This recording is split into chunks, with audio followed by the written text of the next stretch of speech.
வணக்கம் India. Proposed foreign direct investments நம்மளுடைய PSU பேங்க்ஸ்ல பத்தி நிறைய பேர் அந்த கேள்வியை கேட்டிருந்தீங்க. அது இப்போ 20% 49% அதிகரித்துள்ளார்கள். இந்த பாலிசி ஷிஃப்ட்னால என்னெல்லாம் ஆகும் அப்படின்னு கேட்டிருந்தீங்க. இந்த ஃபாரின் இன்ஃப்ளோனால improving liquidity and global investors பார்ட்டிசிபேஷனும் அதிகரிக்கும். அதை பத்தி தான் பேச போறோம். அதாவது FDIங்கிறது என்ன? Foreign direct investments. இது கேபிட்டல் இன்ஃப்ளோ வெளிநாட்டில இருந்து நம்ம இந்தியாவுக்கு வருகிறது ஒரு லாங் டேர்ம் ஓனர்ஷிப்ல. ஸோ டொமஸ்டிக் கம்பெனிஸ்ல கண்ட்ரோல் பண்றதுன்னு சொல்லலாம். இது இப்ப பாத்தீங்கன்னா FDI கரண்ட்லி 20% இருக்கிறத அது கிட்டத்தட்ட 74% ஆஃப் பிரைவேட் பேங்க்ஸ்ல பப்ளிக் செக்டார் பேங்க்ல இருக்கு. ஸோ இதை பாத்தீங்கன்னா இந்த ரெஸ்ட்ரிக்ஷன்ஸ் இப்ப மாத்துறதுனால நமக்கு it is best for all the public sector பேங்க்னு சொல்லலாம்.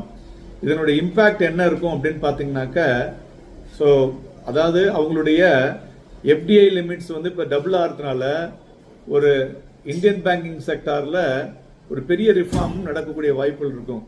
கரண்ட்லி FII ஹோல்டிங் பாத்தீங்கன்னாக்க பப்ளிக் செக்டார்ல கிட்டத்தட்ட 12% இருந்து கொண்டிருக்கிறது. ஸோ இது ஒரு 20% இருந்து 40% அதிகரிக்கும் பொழுது ஒரு 4 மில்லியனுக்கு massive Morgan Stanley composite index inflow உள்ள வரதுக்கு அதிகமாக இருக்கக்கூடும். அதே மாதிரி free float market capitalisation on increases. State Bank of India பார்த்தோம்னாக்க இதன் மூலியமாக $2.2 பில்லியன் பணம் உள்ள வர வாய்ப்புகள் இருக்கு.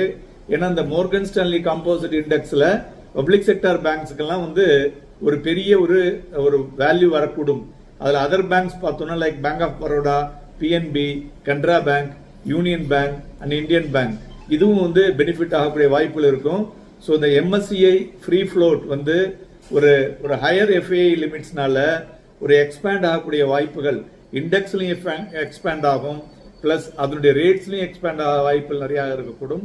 அதே மாதிரி PSU பேங்கிங் ஸ்பேஸும் நன்கு இருக்கும் என்று எதிர்பார்க்கலாம்.